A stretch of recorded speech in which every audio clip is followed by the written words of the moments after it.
And please tell the Prime Minister his priorities are wrong on population. Thank you. Mr. Jhagda, your government was in office for 4 years under Mr. Imran Khan, and the economy was doing reasonably well, and you were a success story in COVID. And your government has been in power in the KP for the last decade plus.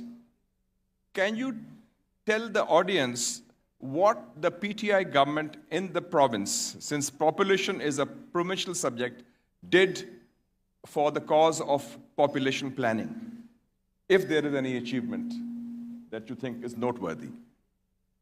Thank you. Is this on? Yes, and he was, by the way, finance minister in the government. So, as far as achievement is concerned, as you look at the latest census, you will see the province with the lowest population growth rate is Khyber Pakhtunkhwa. The lowest. Now, good. I want to speak openly and honestly here. So, what does confuse me though is that the same set of figures show that the highest fertility rate is in Khyber Pakhtunkhwa. So I don't know what to believe. So I think I can tell you that we made an effort. But this, it is both surprising and not surprising because when you can manufacture election results, you can manufacture population numbers, you can manufacture economy numbers, you can do whatever you like. But I think if we just try and focus on this issue, I'll tell you in the context of what needs to be done, because I think we certainly worked and you see it in some of those figures. But I think if you take a different approach, you can do a lot more quickly. And I just want to spell out those 2 or 3 things in the interest of implementation. Mm-hmm. The first thing is money. Money is not a problem. Anyone who says that financing for population is a problem, just look at the figures. I think, as you said, as the country head of the World Bank said, and I had slightly different calculations, but broadly the same. If all we need to do is to take family planning spending from 40 billion rupees a year and increase that 3x, that's 80 billion over 4 provinces. That's not a lot. In fact, I'll tell you where the money is as well. It actually shows you how the donors and development partners and our governance model, as the IMF's and the World Bank report recently said, are both failing Pakistan. The money is there. The IMF is making the provinces of Pakistan actually put that money aside by saying leave 1,500 billion rupees as a surplus. Mm-hmm. So the money is there. We're saying population is such a big issue. The head of the World Bank is here. I'm sure there are representatives from the IMF. If not, I'm sure the reports say the same thing. Why aren't they willing to allow the provinces to spend that extra 80 billion? Why aren't the 4 provinces in the federal government going to these 2 institutions and saying, let us spend that 80 billion from there? Right? So that's the first issue, is that for many actual issues, when you actually try and work out the numbers, it's not a big deal. Right? That 80 billion rupees will take us from 165 rupees per head to 500 rupees per head. Problem solved. The second issue is where the money is spent. And I'll tell you, this is where the challenge comes when you're trying to work as a change agent in government. As you rightly said, Mushahid Saab, there was an initiative led by President Talvi on family planning. And I think he called all the chief ministers and all the chief secretaries. And as a result, we had a summary proposal to the cabinet on improving family planning. And I remember, I think the figure... 10 billion. 10 billion. 10 billion. I thought I had it wrong. You've just... 10 billion. Now, I remember in that cabinet meeting asking the chief secretary, can he break down what the 10 billion is for? And that will tell you the state of governance or the state of capacity in our institutions and in our bureaucracy, and maybe because we erode that capacity in every hybrid intervention after every hybrid intervention. You're going to get me into jail for talking and all this, but... you are secure for the time being, okay. Till further orders. Take his word. So the chief secretary, when he broke down that 10 billion rupees, 9.5 billion of it was for procuring land for new family planning centers. God. Oh my God. And I said, this is ridiculous. We're going to be procuring land for the next 10 years. And then that land is going to, the land procurement is going to go to the courts. And in the end, we're going to pay another 50 billion because we procure this at DC rates. And why don't we just buy contraceptives of whatever amount you want, and we can actually fulfill the unmet need?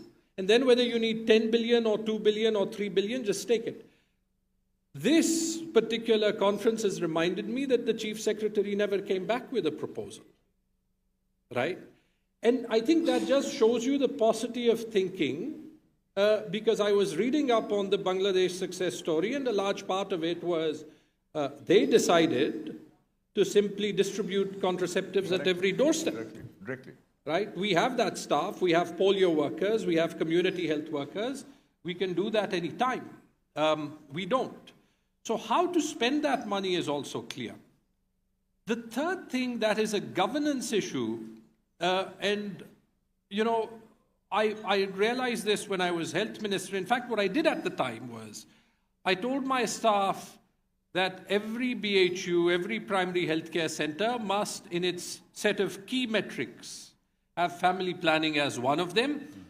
Because by bifurcating family planning or population planning or whatever we want to call it from health, we have actually created this need to buy land for new family planning centers, to recruit more staff for helping with family planning, when all the staff exists within the health setups.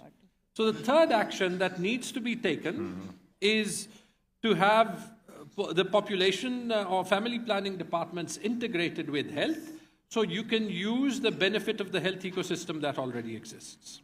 And my last point is the enablers around all this. And that enabler is where I disagree with you on the NFC is, right? That while the 80 billion on population may be a small figure, what actually drives a reduction in the fertility rate? Better education, better health, increased economic prosperity. You see it, including in Pakistan, where the economic development is high, education will be high, and the fertility rate drops. But how do you improve education and health outcomes? Education spending is 2% of GDP. There is a consensus in the country, including in many conferences like this, that it should be at least 4% of GDP. That is another 2 trillion rupees that the provinces need to spend. Health spending is less than 1% of GDP, doubling it to 2% of GDP, which is still below global developing country benchmarks, less than half of global development country benchmarks, is another 1 trillion rupees. We need to give the provinces 3 trillion rupees across health and education to get more teachers. If anyone's seen hospitals in the periphery of Pakistan, people stay away from them because of the quality of infrastructure in them, because we don't believe in Pakistan in spending in what we called, when I was at McKinsey, OPEX, operational expenditure. We build structures and then we leave them to rot. So if we were actually to invest that in health and education, we need to increase the size of the NFC pie so that the provinces get more. Now, that doesn't mean that the federal government doesn't have a hole to gap, but the answer is not to take 1 trillion rupees from the provinces and give them to the federal government, because it will further impact service delivery. It will actually mean that finding the 80 to 100 billion for population will become an issue, because the provinces will be 1 trillion rupees shorter than they are today. That discussion isn't happening. The only discussion I see happening is that the provinces are flush with cash and the federal government is broke. The provinces are not flush with cash if you actually want to invest in the development of Pakistan, and this is particularly true in the smaller provinces. By the way, the last thing on this, change the NFC, change it from the population, but that does not necessarily mean, that cannot mean that the more backward provinces get less. Because if you look at any definition of any instrument such as the NFC, its primary objective is fiscal equalization. Yeah. Sindh can generate revenue from the port. Punjab can generate revenue because it's the population hub and the breadbasket of Pakistan and hence attracts industry. Balochistan is a massive challenge, and in Khyber Pakhtunkhwa, the two competitive advantages that we potentially have. One, trade with Afghanistan is closed, it's a policy decision. Two, we can actually be the energy hub of the country, but energy is being taken away from the provinces, whether it's gas or whether it's electricity, and therefore we are that little northwest corner that gets blamed for things, but that the center doesn't fund or realize that it has actually landlocked into a set of conditions where for us to develop our economy in the way that we can, the state of Pakistan doesn't allow us and tells us it's in the national interest, right? Right. So if you are actually going to shift the NFC, last sentence, and I looked at India's formula today, because people keep quoting that India has moved away from population as a primary factor. It has, but what is the element of the formula that gets the greatest proportion of NFC sharing in India? It's something called tax gap. That means, no sir, it means that the states in India that are the furthest behind in revenue generation get the greatest share because of this need Level for of fiscal backwardness. equalization. Thank you very much. 50%. I think, Taimur Saab, you also hit the nail on the head. Very good. Especially on the issue of, it's not about money, it's about the political willingness to do this and also the role of the bureaucracy, which you pointed out. Thank you so much. Dr. Farooq Sattar Saab, why is it that after every population census, there is a hue and cry from the MQM, especially from Karachi, about the population figures being, he talked of that Form 47 is applied in Karachi on population. Why is that? Is it linked with the allocation of resources, or it is politicizing an issue which should not be politicized because the national interest demands a consensus on population?